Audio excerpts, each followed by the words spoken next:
Hey guys, welcome back to my channel. It's Efe Obaze here. Thank you for joining me. If you're new, I'm very happy that you're here and you're watching this video. If you're returning, thank you for coming back. And I hope this video gives you some very important information. Okay, so one of the things I'm talking about today is we're going to be addressing the issue of immigrating to Canada, right? A lot of people have sent me messages like, Efe, how do I come to Canada? What do I need to do? Who do I need to talk to? What agent do I need to use? What agent did you use? Disclaimer, I did not use any agent, but that's what I'm here today.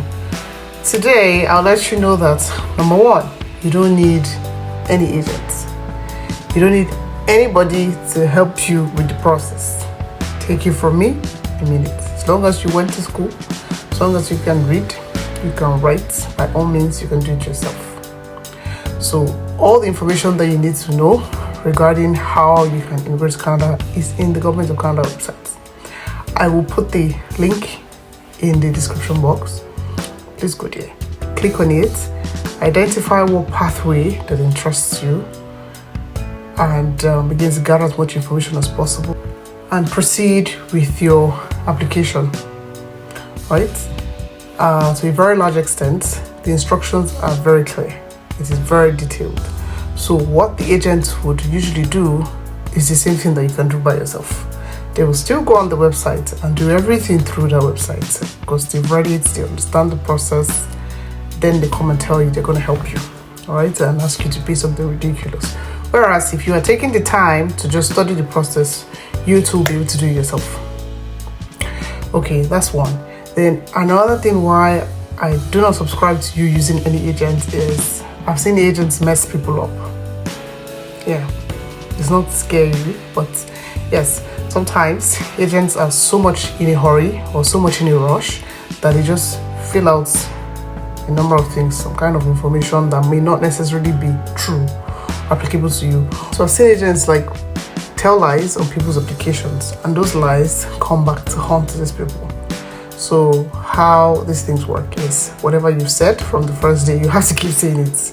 You can't say A on this interview, then when you come back for the next interview, you say B. Because the information you give them the first time, it never leaves. It's on their system. I don't know how many years, but it stays there for a long time.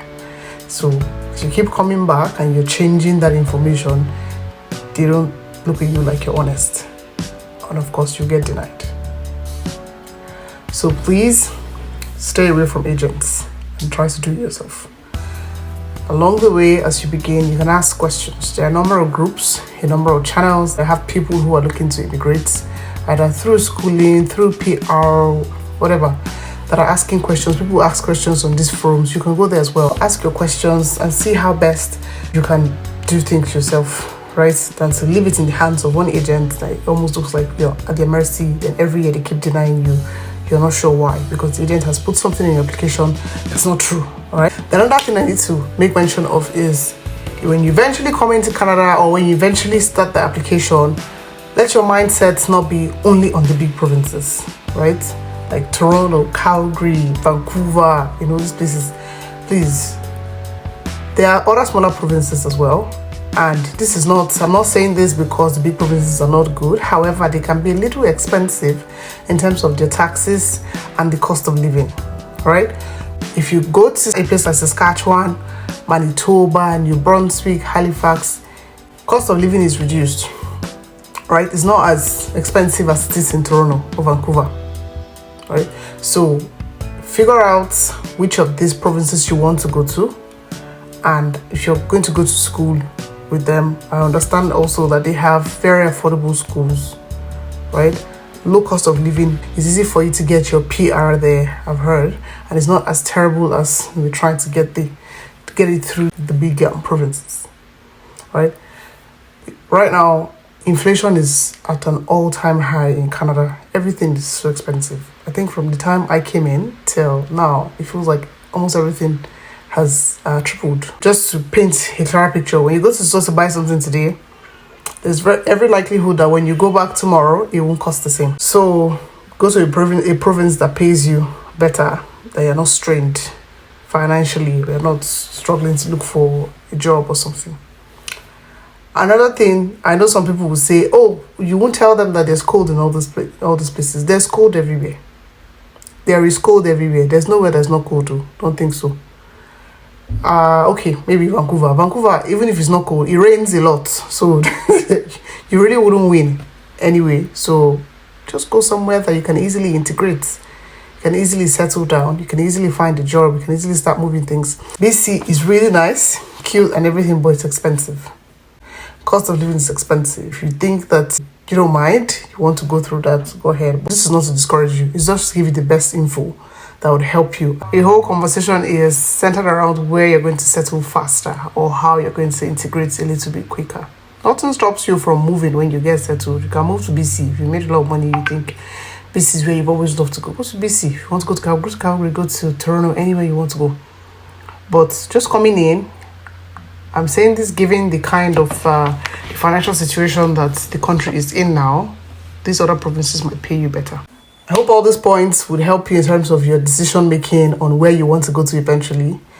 When you come into the country, I encourage you to find yourself a local church or a local community. Whatever your religious group is, please go to them and see how best they can support you. Most times you're able to lend the hand of support, a hand of love.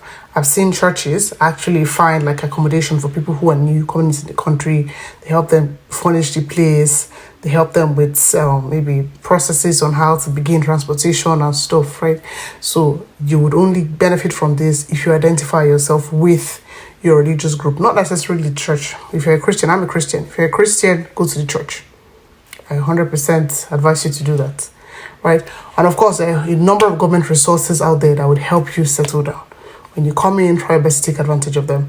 I will try to do a list of these resources and I will post it here, just so you can have an idea on what resources are available to you in terms of resume writing, housing, transportation.